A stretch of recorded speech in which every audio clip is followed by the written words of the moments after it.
Ukraine's fierce resistance against Russia's invasion has surprised many observers, but that's in part because one weapon in their fight, a low-cost, missile-toting flying robot, is fulfilling predictions made by military futurists.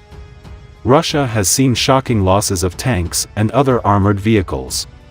While the true extent is hard to know, attempts by open-source intelligence analysts to document losses verified by photographic evidence suggest hundreds of vehicles have been lost.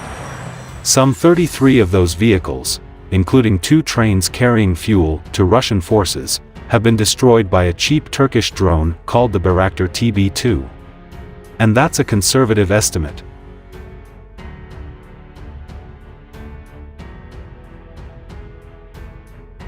The TB2 is an autonomous flying vehicle capable of launching missiles, developed in Turkey over the last decade after the US declined to sell the country American-made drones like the Reaper. Each one is estimated to cost between $1 million and $2 million. It has been seen in action in conflicts near Turkey, Libya, and Syria, but came to more prominent attention during the 2020 Nagorno-Karabakh War, when Azerbaijan and Armenia faced off in the disputed territory. Azerbaijan was able to emerge victorious thanks to its use of TB2s to destroy comparatively advanced Armenian tanks and artillery. What's clear in that conflict is that a less funded nation can do combined arms warfare, U.S. Army Colonel Scott Shaw told Foreign Policy last year, using the term of art for tactics that employ aerial capabilities alongside infantry and armor. You don't need something like the United States Air Force, a superbly trained, spectacular capability, in order to conduct potentially a local air-to-ground or air-to-air activity.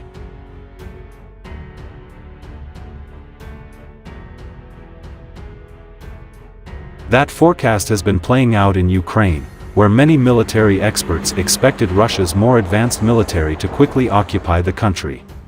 The TB2 has helped Ukraine capitalize on logistical problems that are leaving some Russian convoys stranded. Though the drones are comparatively vulnerable to attacks by fighter jets, helicopters, and surface-to-air missiles, thus far they have been able to operate thanks to the surprising failure of Russia to dominate the skies over Ukraine.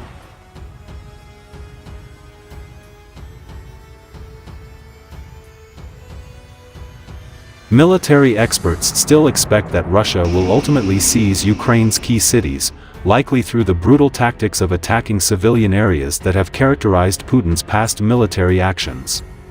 If Ukraine's resistance turns into an insurgency, drones could still play part. U.S. strategists have fretted about cheap Chinese drones being used against U.S. forces enmeshed in foreign conflicts, and Israel even assassinated a Palestinian electrical engineer thought to be developing drones for Hamas.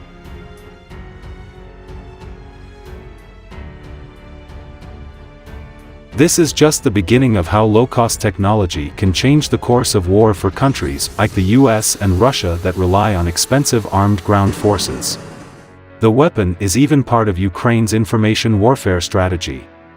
Amid the Russian invasion of Ukraine, a small portion of the defender's arsenal has had a disproportionate effect: Ukraine's handful of Bayraktar TB2 armed drones.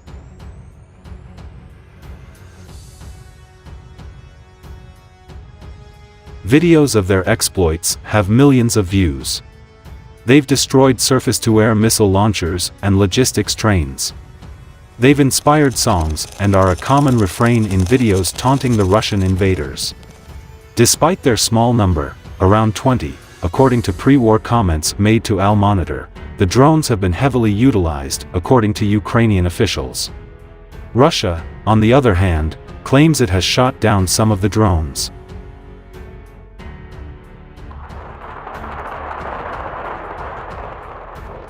According to Steigen Mitsier, an open-source intelligence analyst, the small Turkish-made drones have destroyed at least 32 Russian vehicles since war broke out last week, though it's impossible to independently confirm the total number of vehicles they've destroyed. An expert on Russian drone warfare, Samuel Bendet of the CNA think tank, explained to Military Times that even the drone's limited successes show that Russia is failing to implement its own air defense strategies. He added that Russia studied the lessons learned by Armenia in last year's war with Azerbaijan, which saw the latter nation decimate Armenian positions and vehicles with Bayraktar drones and loitering munitions.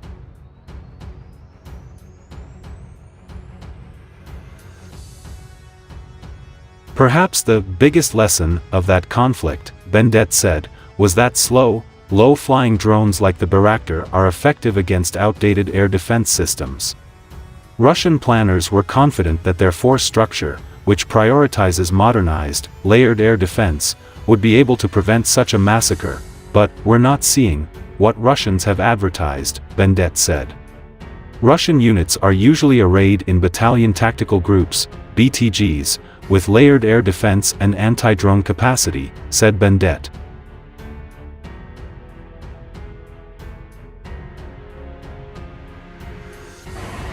But the forward elements of Russian forces have failed to operate as BTGs in Ukraine, frequently leaving behind their air defense assets in inexplicable fashion, he added.